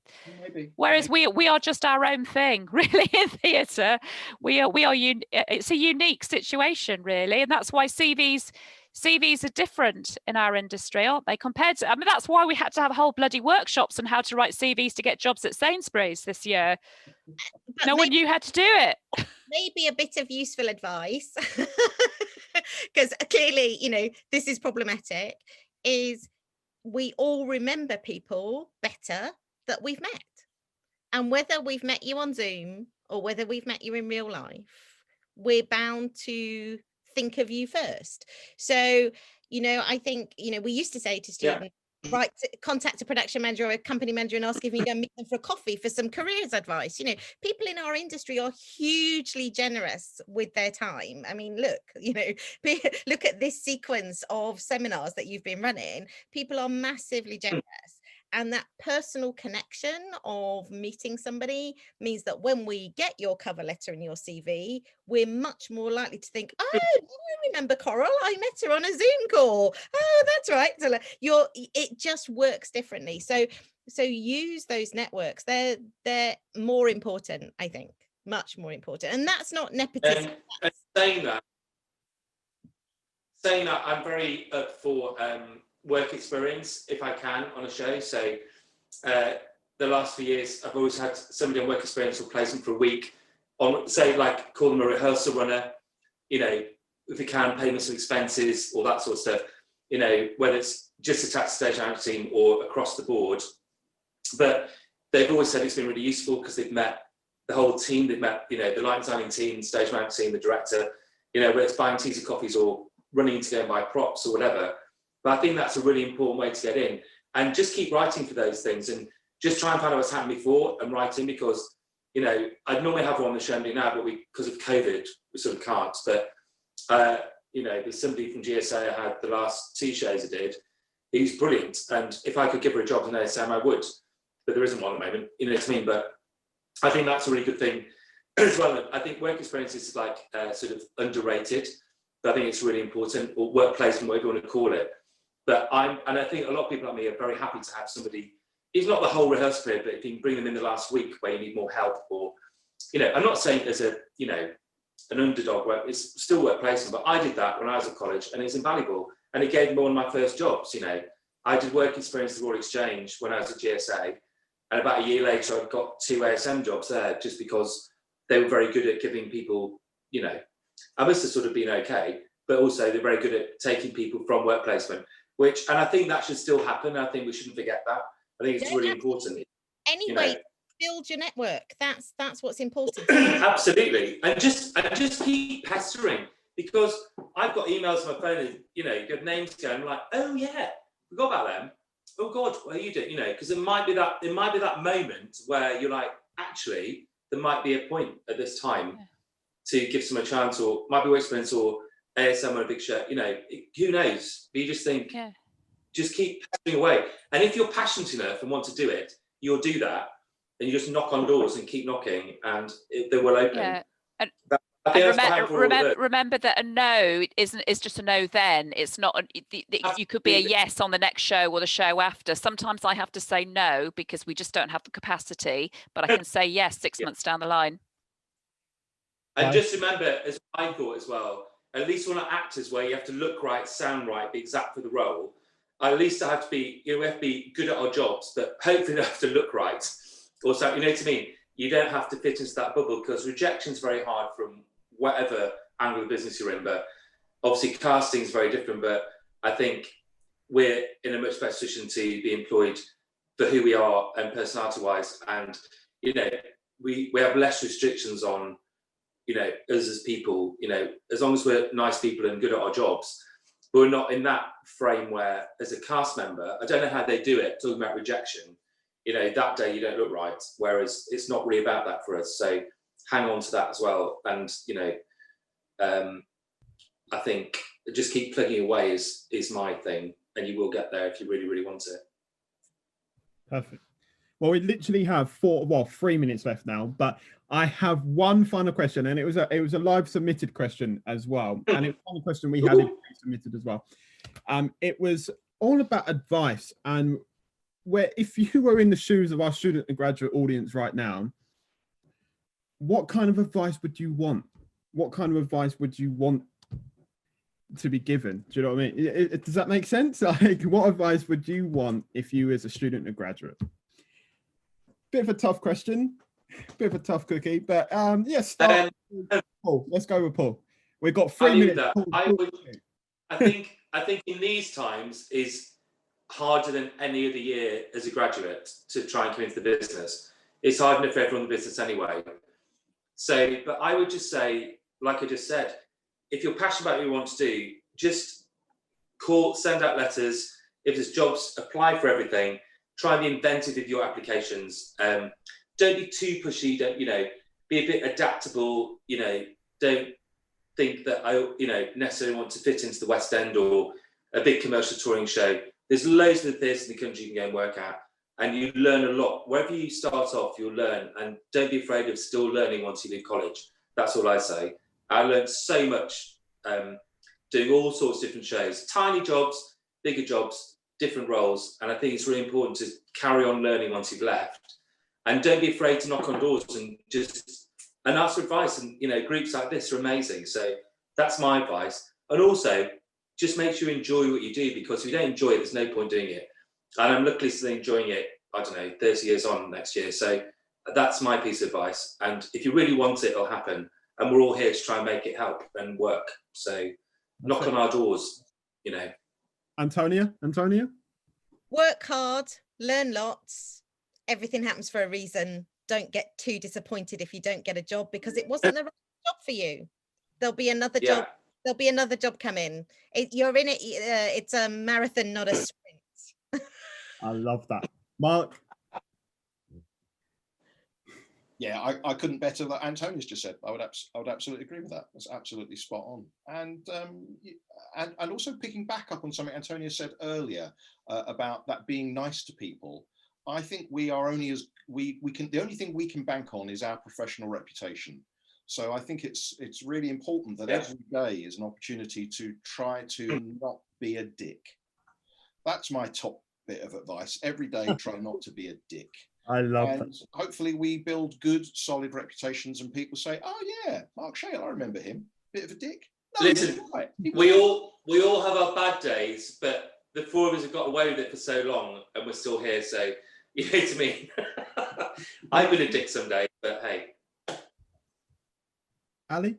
Yeah, Mark took the words out of my mouth actually, which was be a nice person, keep asking questions. The longer you go, the more questions you have to ask. In fact, the longer you're doing this, the more you realize you don't know. So yeah, just be aware that there's an awful lot to learn. Perfect. Well, that concludes. And so thanks so much, guys. I think Kiera's just got some closing news about next time. Yes. So next time we have the final session in the Chance to Ask series, which is Chance to Ask a Technical Stage Manager. It's going to be hosted by Rowan Carr, and we have the panelists Adrian Emerson, Ashley Mocken, and Chrissy Lee. For any student or early career stage managers in our audience, you're welcome to join our more informal drop-in sessions, which are held on Tuesday evenings and Friday afternoons. And these are just great opportunity to get chatting with people who are in a similar position to you. That's all from us. I'll pass back to Tyler. Thank you for joining us. Thanks so much, guys. Yeah, thank you. It's been a great little session, and hopefully we'll see some of you or most of you next week. Just one quick thing, we need to take a photo. So if you want to put your cameras on, and Martin will take a photo, so it's just for our social media and that kind of stuff. Just wave, smile, say hello, and then Martin will just give us, admin will just give us a little thumbs up, and then he will let us know when the photo has been taken. Oh, no pressure. Do I need to put a tie on? Should I change? I'm not sure. He's already taken it. He's already taken it, Mark. It's done. As if by Done. magic. It's done. do I have to pop my showstop suit on? Thanks, guys, and we'll see you next week. Thank you.